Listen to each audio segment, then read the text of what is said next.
नमस्कार भक्तजनों।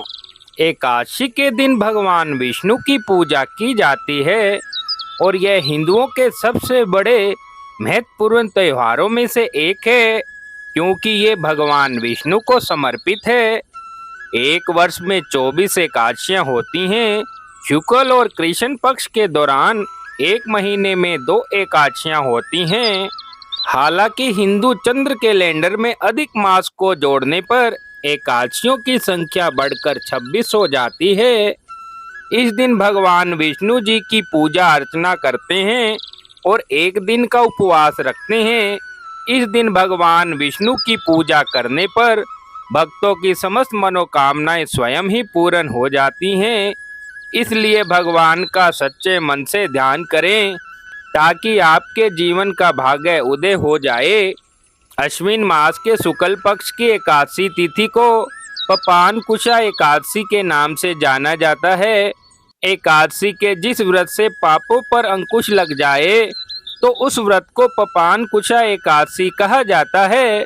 वनवास से लौटने के बाद भगवान राम और उनके भाई भरत का मिलाप भी इसी एकादशी तिथि को हुआ था।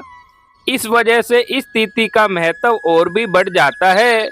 इस एकादशी में भगवान पद्मनाभ की पूजा और अर्चना की जाती है, जिससे अक्षय पुण्य की प्राप्ति होती है और सुख समृद्धि में वृद्धि होती है।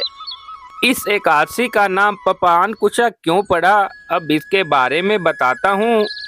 पपानकुशा एकादशी तिथि पर भगवान विष्णु के पद्मनाभ स्वरूप की पूजा की जाती है। इस व्रत के करने से अपने साथ साथ अपने परिजनों को भी लाभ मिलता है। इस व्रत से न सिर्फ मन शुद्ध होता है, बल्कि अश्वमेघ और सूर्य यज्ञ के बराबर पुण्य फल की प्राप्ति होती है। पाप रूपी हाथ को व्रत के पुण्य रूप अंकुश से बांधने के कारण इस व्रत का नाम पपानकुशा एकादशी पड़ा। इस व्रत में मौन रहकर भगवत सिमरन और कीर्तन भजन करना चाहिए। अगर किसी व्यक्ति से अनजाने में कोई भी पाप हो जाए तो यह व्रत अवश्य करना चाहिए। पपानकुशा एकादशी का महत्व।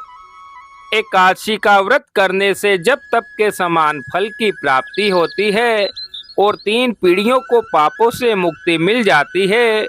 मान्यता है कि इस एकादशी का व्रत करने से चंद्रमा के अशुभ प्रभाव से भी मुक्ति मिलती है और सौभाग्य की प्राप्ति होती है।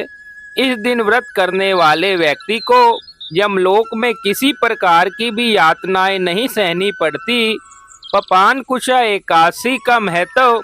हिंदू ग्रंथों के अनुसार भगवान श्री कृष्ण ने पांडव राजा युधिष्ठिर को पपानकुशा एकादशी का महत्व बताया था। महाभारत युद्ध की समाप्ति के बाद राजा युधिष्ठिर अपने रिश्तेदारों को मारकर युद्ध के दौरान किए गए पापों से छुटकारा पाना चाहते थे, तो भगवान कृष्ण ने उन्हें सलाह दी और राजा से भगवान पद्मनाभ की पूजा करने को कहा। पूजन विधि। एकादशी तिथि पर ब्रह्म मुहूर्त में उठकर स्नान आदि के बाद ईश्वर के सामने व्रत का संकल्प लेना चाहिए। इसके पश्चात एक चौकी पर भगवान विष्णु की मूर्ति या तस्वीर रखकर पूजा करनी चाहिए। सबसे पहले रोली अक्षत का तिलक लगाना चाहिए और सफ़ेद फूल व तुलसी भगवान को अर्पित करें। इसके पश्चात घी के दीपक जलाएं और भगवान को भोग लगाकर आरती उतारें। इसके बाद भगवान विष्णु सहस्त्र नाम का पाठ करना चाहिए। इस दिन एक समय फलाहार किया जाता है। एकादशी पर दान पुण्य जरूर करें। शाम के समय भगवान जी की आरती उतारें और ध्यान व कीर्तन करें। व्रत के अगले दिन यानी द्वादशी तिथि को ब्राह्मणों को भोजन कराएं और अन्न का दान करने के बाद व्रत का पारण करना चाहिए। अब मैं पपानकुशा एकादशी व्रत कथा के बारे में वर्णन करता हूँ। धर्मराज युधिष्ठिर कहने लगे, हे भगवान, अश्विन शुक्ल एकादशी का क्या नाम है? अब आप कृपया करके इसकी विधि तथा फल के बारे में बताएं। भगवान श्री कृष्ण कहने लगे, हे युधिष्ठिर, पापों का नाश करने वाली इस एकादशी का नाम पपानकुशा एकादशी है। हे राजन, इस दिन मनुष्य को विधि पूर्वक भगवान पद्मनाभ की पूजा करनी चाहिए। यह एकादशी मनुष्य को मनोवांछित फल देकर स्वर्ग को प्राप्त कराने वाली है। मनुष्य को बहुत दिनों तक कठोर तपस्या से जो फल की प्राप्ति होती है, वह फल भगवान गरुड़ ध्वज को नमस्कार करने से प्राप्त हो जाता है।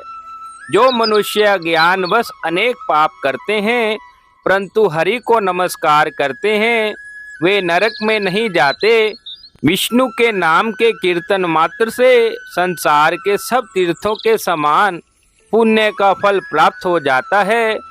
जो मनुष्य धनुषधारी भगवान विष्णु की शरण में जाते हैं, उन्हें कभी भी यम यातना भोगनी नहीं पड़ती।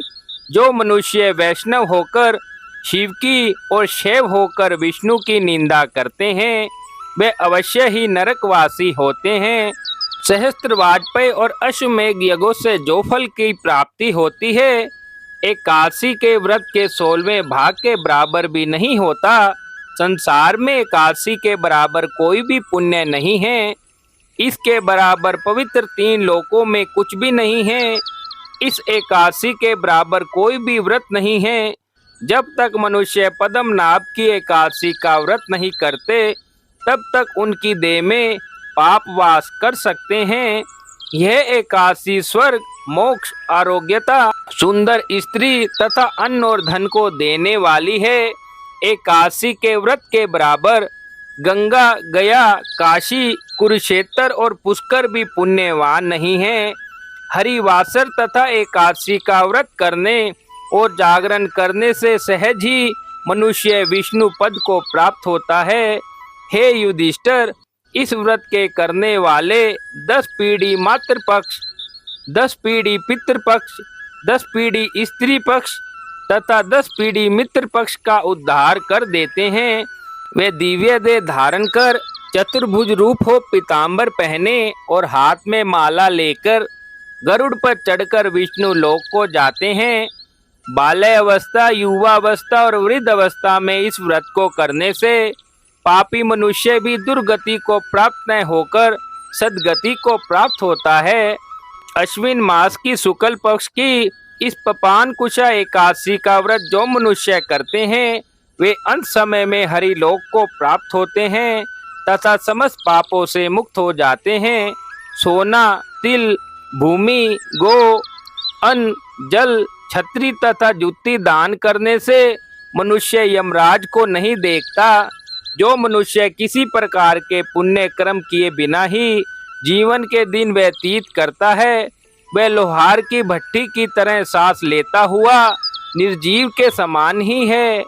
निर्धन मनुष्य को अपनी शक्ति के अनुसार दान करना चाहिए तथा धनवान वालों को सरोवर, बाग, मकान आदि बनवाकर दान करना चाहिए। ऐसे मनुष्यों को यम का द्वार देखना नहीं पड़ता तथा संसार में दीर्घायु होकर धनाढ्य, कुलीन और रोग रहित रहते हैं।